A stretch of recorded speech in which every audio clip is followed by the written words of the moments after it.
Well, this COP is all about ambition, action and accountability, so this needs to be done still. But now, for the first time, we have 100 countries making a commitment. They represent about 85% of the forest service that we have in this world, including the major rainforest countries, which are extremely important. We're actually close to a negative tipping point on the forests, which means that some scientists would already say that forests like the Amazons are starting to emit carbon versus absorbing carbon, and that would be a disaster. Unfortunately, about 70% of deforestation is in the food chain. The way we produce food, the way we consume food is unsustainable. It causes about 30% of global warming, but interestingly, if we reverse it, it's also 30% of the solution.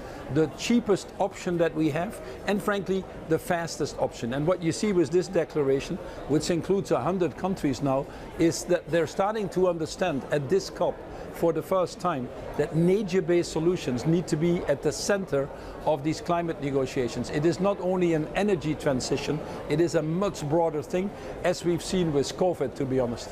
Yeah, I mean, look, the food chain is something we've talked about a lot, of course. You're the former big boss over at Unilever as well, but it's so important, and I don't think that the food systems chat is being had enough, and so this is absolutely key. I mean, Indonesia, for instance, huge rainforest, largest exporter of palm oil on the planet as well, devastating deforestation going on. Where does the activism have to come from? From the companies, from the countries, or from the consumer as well? Surely the consumer has to turn around and say, I don't want products from these areas if it's going to mean deforestation.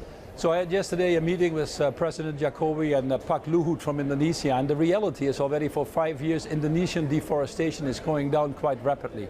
Like we had seen before in Brazil, before President Bolsonaro came in with the forest code, we saw a significant decline in deforestation. We've seen that now with the moratorium on deforestation in Indonesia. So the country is delivering. What we do need to do is we need to create a market to help these countries transform, which is what we call a nature-based solutions market. We need to value these forests and need to help these countries in that conversion.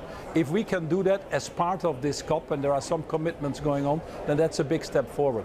Secondly, within this COP, we have an alliance which is co-chaired, by the way, between the UK and Indonesia on sustainable value chains. This obviously has to be brought into the WTO with Ngozi and many other things, but it is advancing very fast. And then this afternoon I will be talking with the heads of state, announcing an initiative which is called Regen 10, which is a major initiative that we're putting together to be sure that the food system moves to regenerative agriculture.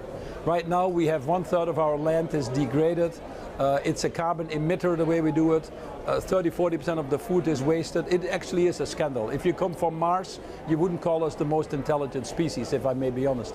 So we're trying to convert that, again with the engine being the major food companies, and try to create a tipping point to regenerative agriculture.